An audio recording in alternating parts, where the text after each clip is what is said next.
I'm Zachary Rozansky, a PhD student, and I want to welcome you, Dr. Aguilar, to my channel for my reflection on motivation. The most profound concept I've learned about motivation is the realization that motivation is like fire. It is the coalescence of many factors. Intrinsic motivation is the kindling, the logs, the burned goods. Extrinsic motivation is the air, for I believe no one could combust into action in a vacuum. Some goal, some girl, something must breathe life into that cold carbon. The situation is the spark that combines the motivations, materializing fire.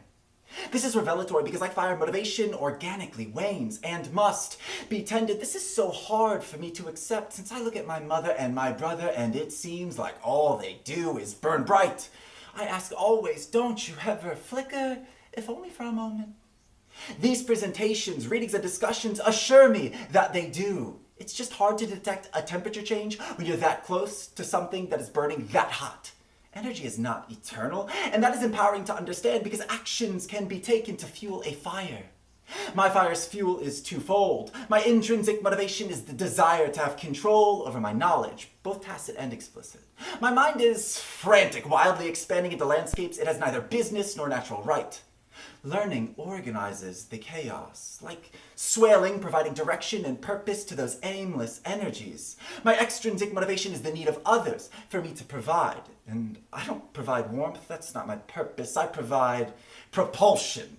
Long-term success in this program requires that I consistently add both of these materials to my fire. I will notice if my motivation begins to wane, if I stop bothering administration before each term with appeals for more classes, if I stop falling asleep with some study as my bedtime companion, if the intensity of my wants stops being so painfully hot, failing to conceal my flickering from those close watchers. In order to maintain my motivation, I need to meticulously manage the pit of my mind. When I start flickering, this video will provide certainty. When I start smothering, my community will fan me. When I burn out, well, that won't happen.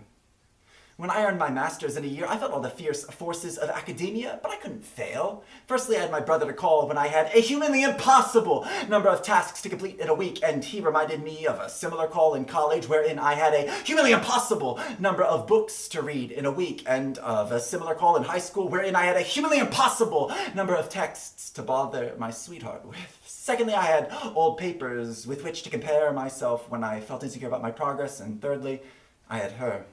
I had an abundance of material then. I still have most now. All I have to do to be successful here is to make sure to use them.